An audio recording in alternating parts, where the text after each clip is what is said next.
Des enfants tués par des bombardements russes.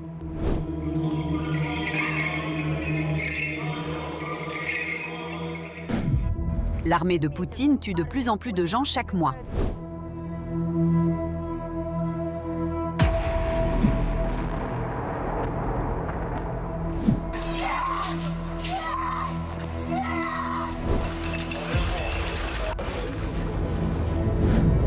Les attaques massives contre des zones résidentielles et des aires de jeu. Des attaques ciblées contre des personnes innocentes. Ils ont vu un enfant. Il y avait une poussette ici et une autre là. Un drone est descendu, ses ailes déployées comme ceci, et il y a eu un rugissement terrible. Un éclat d'obus l'a touché en plein cœur. Le drone a frappé l'endroit précis où se trouvaient les enfants. Il s'avère qu'ils ont été brûlés vifs. Il s'agit du crime le plus odieux du XXe et XIe siècle. Et il est imprescriptible. Le nombre d'enfants tués par l'armée russe est colossal. Toute la vérité sur la volonté de Poutine de détruire l'avenir du peuple ukrainien est révélée dans le reportage spécial. Tueurs d'enfants. Comment la Russie a tué et estropié des milliers de petits Ukrainiens.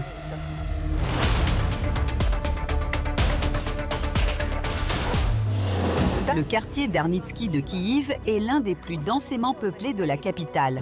Il est principalement composé d'immeubles de grande hauteur et est extrêmement dense. On n'y trouve aucune installation militaire. Ces milliers de maisons abritent un grand nombre de familles avec enfants. Cette partie de Kiev est devenue l'une des principales cibles de l'armée russe lors de l'attaque massive de la nuit du 14 mai. C'est ici que la Russie a concentré la majeure partie de ses missiles et drones. Le tir le plus destructeur a touché cet immeuble de 9 étages. Il s'agissait d'un impact direct et non d'une attaque de la défense anti-aérienne. Le missile K-101 a atteint sa cible, détruisant un bâtiment entier. L'opération de sauvetage a duré plus de 28 heures. Des secouristes, des maîtres chiens, des ambulanciers, des agents des services publics et des centaines de volontaires se sont relayés jour et nuit. Chaque seconde comptait. Le sol en béton du hall d'entrée s'est effondré du 8e étage au rez-de-chaussée, créant un immense amas de décombres instables qui a piégé des gens. Tous n'ont pas pu être sauvés. 24 personnes ont péri sous les décombres, dont 3 enfants.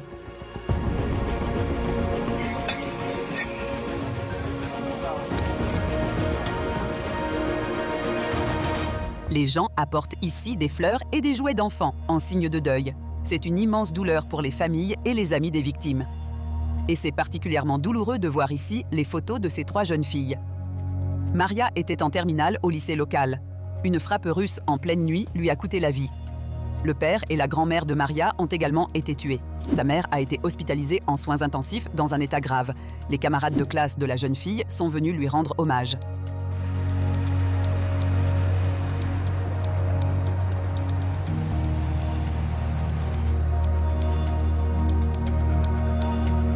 À proximité, des photos de jeunes filles qui se ressemblent comme 2 gouttes d'eau. Les sœurs Lyubava, 12 ans, et Vera Yakovleva, 17 ans.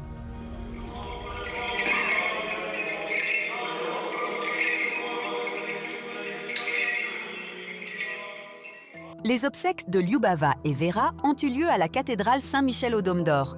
Les professeurs de la cadette et les camarades de fac de l'aîné étaient présents pour leur dire au revoir. Le père de Lyubava et Vera, Evgueni Yakovlev, indicatif Rigi, est décédé il y a 3 ans. Il était soldat, il a défendu l'Ukraine contre l'occupant russe. En 2023, il a été mortellement blessé dans la région de Louhansk. Ses frères d'armes ont assisté à leurs funérailles. C'était un désastre pour leur mère. Je me souviens de ce jour. Elle m'a appelé pour me le raconter. Le drame s'est produit dans notre classe. On voyait bien que la mère avait perdu ses ailes. Et les filles, bien sûr, ont subi un traumatisme immense. Vera s'est repliée sur elle-même encore davantage. C'est très difficile pour des enfants comme elle de profiter de la vie. Je comprends que leur père était leur soleil, leur lune, leurs étoiles, leur univers entier. Et les filles ressemblent beaucoup à leur père. Nous devions fêter ça, la journée de la famille. Lyubava y aurait participé aussi pour parler de son père, décédé en 2023. C'est vraiment dur pour les enfants. Ils sont si petits, ils ont 11 ans. Le plus difficile pour moi, c'était de venir travailler le lendemain et de les regarder dans les yeux. Parce que quand ils me voyaient, j'étais comme un lien avec eux. Ils se sont mis à pleurer. J'ai des petits cœurs dans les mains où ils ont écrit leurs derniers mots pour Lyubava, me demandant de les donner à sa mère aujourd'hui. Je pense que cette année, la dernière cloche sonnera spécialement pour Lyubava. Car pour elle, elle ne sonnera plus jamais. Et chaque minute de silence est un silence pour Lyubava. Des jouets et un trampoline sont recouverts d'éclats de verre et de plastique. C'est la chambre de Maxime Veremchuk, un garçon de 11 ans. Lui et son frère aîné dormaient paisiblement ici la nuit du 16 avril 2026, lorsque l'armée russe a lancé une nouvelle attaque combinée de drones et de missiles sur Kyiv. L'un d'eux a atterri dans un espace ouvert près de chez eux. Le souffle de l'explosion a endommagé les façades des immeubles et brisé les vitres de l'immeuble. Maxime est mort dans son lit. Mon fils est mort dans cette même pièce. Nous n'avons même pas entendu l'alarme. Nous n'avons pas eu le temps de réagir et de nous enfuir. Son frère l'a nommée Katia. Quand j'étais enceinte de 7 mois, il a caressé mon ventre et a dit « Katia ». La petite Katia est la seule joie et le seul sens de la vie d'Olga Shikula, originaire de la région de Kharkiv. Cette femme enceinte a miraculeusement survécu à une frappe de drone contre sa maison. Je me suis réveillée à cause d'un grondement assourdissant et je me suis retrouvée sur une poutre du toit. Mes genoux et mes coudes me faisaient mal. Le souffle de l'explosion m'a projetée jusque-là. Son mari, Grigori, et leurs 3 jeunes enfants, Vladik, Vania et Miroslava, ont été tués. Un drone de combat a frappé la chambre où ils dormaient.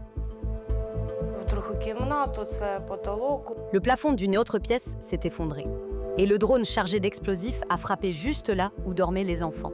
Un voisin est arrivé en courant et a dit « Donne-moi ta main ». Il m'a tiré dehors. J'ai crié « Les enfants !»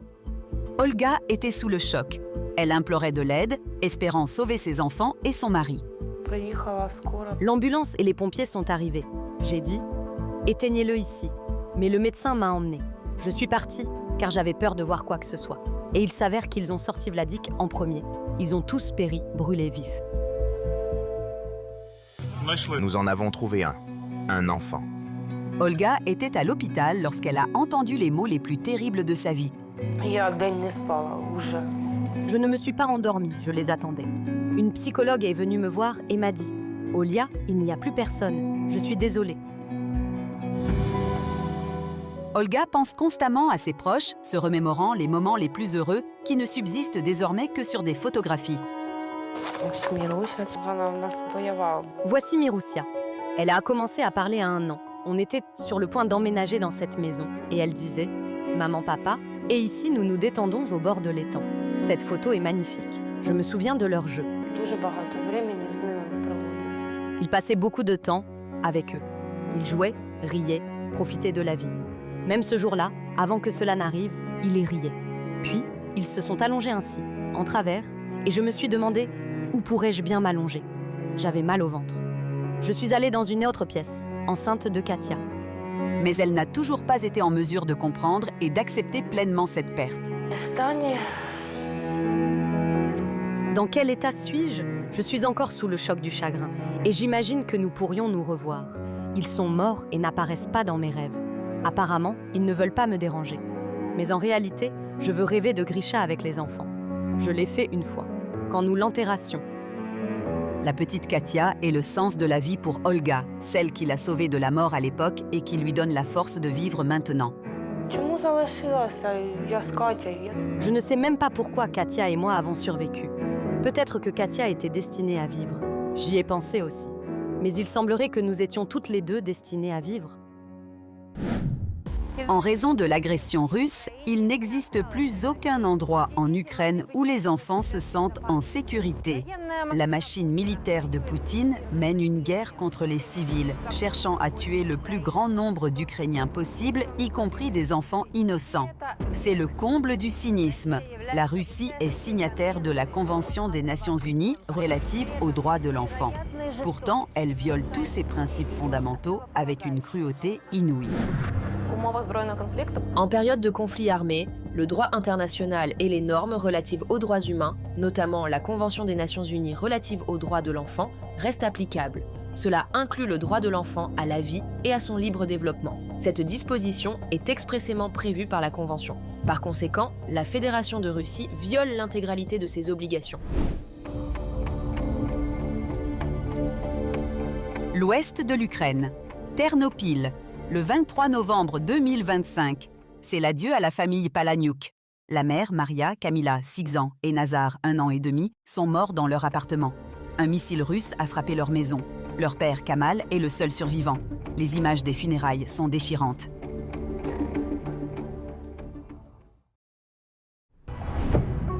Ivano-Frankivsk. Un drone russe s'est écrasé près des centres périnatales régional et municipal. Volodymyr Shkrumeliak et sa jeune fille de 15 ans ont été tués. Ils étaient venus rendre visite à l'épouse de Volodymyr, la mère de la jeune fille et leur nouveau-né.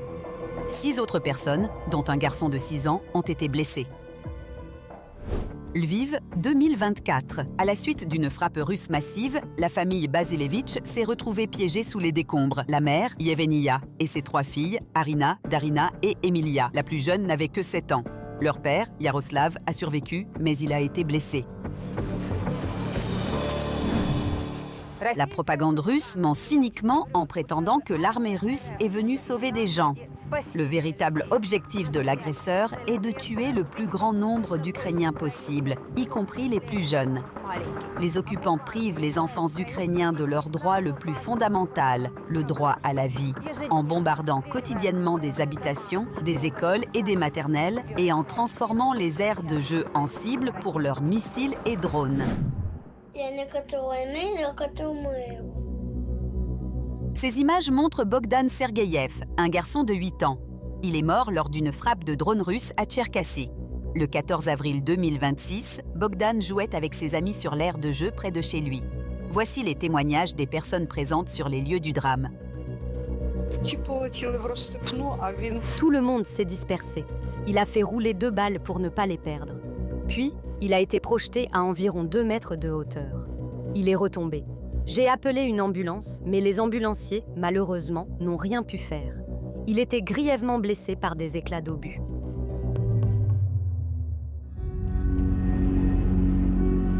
Le 4 avril 2025, les Russes ont attaqué Kryvyi Rih avec un missile balistique Iskander-M. L'épicentre de la frappe était une aire de jeu fréquentée par des enfants. Des immeubles d'habitation se trouvent à proximité et il n'y a aucune installation militaire dans les environs. 9 enfants sont morts dans l'attaque. Le plus jeune, Timofey, avait 3 ans. Nous quittions l'aire de jeu pour rentrer à la maison. Notre entrée est ici. Il était impossible de se cacher ou de réagir.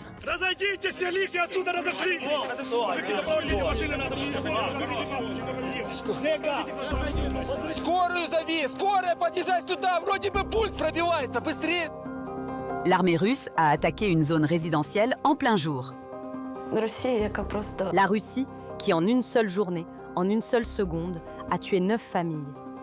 Quant à la vie des parents après cela, je n'arrive toujours pas à comprendre comment on peut survivre. Les propagandistes russes tentent de justifier ces frappes. Parfois, ils appellent même ouvertement au meurtre d'enfants ukrainiens. Il faut noyer ces enfants. Voilà notre méthode. Ils disent que les Moskals ont occupé et ensuite vous les jetez directement dans le fleuve au courant rapide. Les Russes tuent des civils lors de frappes massives, en sachant parfaitement que des enfants sont inévitablement victimes. De plus, ils s'efforcent de multiplier ces victimes autant que possible. Au cours des 4 années de guerre, de nombreux cas ont été documentés où des soldats russes ont tué des enfants délibérément. Dans ces cas-là, ce sont précisément les enfants qui étaient visés. Dans le village de Pravdino, dans la région de Kherson, un drone russe FPV a tué un enfant d'1 an qui jouait dans un parc pour enfants dans le jardin d'une maison privée. FPV, c'est la vue à la première personne, ce qui signifie que le pilote du drone russe a vu sa victime. Il a délibérément tué le garçon. Ils ont vu un enfant. Il y avait une poussette ici et une autre là-bas. Un drone est descendu, ses ailes déployées comme ceci, et il y a eu un rugissement terrible, puis une détonation, et tout a volé en éclats. Il n'y avait aucune chance de sauver le petit garçon, raconte son arrière-grand-mère. L'éclat d'obus l'a touché en plein cœur et lui a perforé les poumons, un trou comme ça. En mai 2026, au moins 791 enfants avaient été tués et 2752 blessés suite à l'invasion massive de l'Ukraine par la Russie. Ces chiffres ont été publiés par l'ONU. Le nombre réel de victimes pourrait être bien plus élevé, car personne ne sait combien d'enfants ont péri lors des bombardements de Mariupol et d'autres villes encore sous occupation. Même les chiffres officiels sont choquants. Le nombre d'enfants morts est énorme. Mais ce qui est tout aussi terrifiant, c'est que pour beaucoup à travers le monde, ces chiffres se transforment peu à peu en simples statistiques. Les médias font état de nouveaux enfants tués par l'armée russe de plus en plus fréquemment.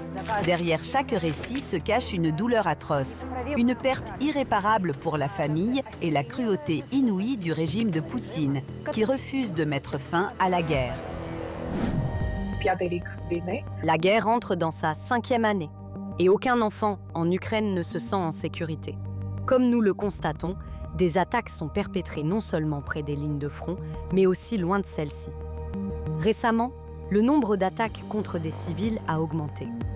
Les données de l'ONU publiées en avril montrent qu'au premier trimestre de cette année, le nombre d'enfants tués ou blessés a augmenté de 49% par rapport à la même période en 2025. Autrement dit, ce chiffre est à nos. Les données de l'ONU pour le mois de mai indiquent que le nombre de victimes est resté tout aussi élevé, 90 enfants en avril contre 89 en mars. Mars est également devenu le mois ayant enregistré le plus grand nombre de victimes civiles depuis juillet 2025. La mission de surveillance des droits de l'homme des Nations Unies et la Commission internationale indépendante d'enquête sur les violations des droits de l'homme en Ukraine travaillent pour documenter les violations des droits de l'enfant commises par la Russie. Elle recense les décès et les blessures de jeunes Ukrainiens. Les avocats estiment que leurs données constitueront un élément de preuve solide pour les futurs procès pénaux. Mais nous avons également de nombreuses poursuites pénales au niveau national concernant des crimes commis contre des enfants en Ukraine. Le bureau du procureur général supervise les aspects procéduraux de ces affaires. Par conséquent, au niveau national, ces rapports peuvent également constituer des preuves convaincantes pour que les responsables répondent de leurs actes. La plupart de ces crimes relèvent de l'article 438 du Code pénal ukrainien relatif aux crimes de guerre. Les enfants sont la continuation et l'avenir de la nation. Son patrimoine génétique est la clé de sa survie. En tuant des enfants et en les privant de leur droit à la vie, les dirigeants russes tentent d'anéantir le groupe ethnique ukrainien. Aux yeux du droit international, cet acte porte les marques d'un génocide, un crime contre l'humanité imprescriptible. L'armée russe lance quotidiennement des frappes massives contre des zones densément peuplées. Ceci constitue une violation flagrante d'un principe fondamental du droit international humanitaire, le principe de distinction. Une partie belligérante est tenue de distinguer clairement les biens civils des cibles militaires. Les attaques directes contre des civils sont strictement interdites. Or, Poutine ignore ce principe de sélectivité. De plus, son armée cible souvent délibérément les femmes et les enfants. C'est ainsi que le dictateur du Kremlin espère briser le moral des Ukrainiens, ainsi qu'il cherche à venger les échecs de son armée sur le champ de bataille. Poutine est un criminel de guerre. Ses soldats sont des assassins d'enfants. Son régime s'effondrera. Tous ceux qui sont impliqués dans ces crimes odieux seront punis. Et plus tôt cela arrivera, plus la vie d'enfants innocents sera sauvée. Olga Mikhaluk, Natalia Belokudria, reportage spécial.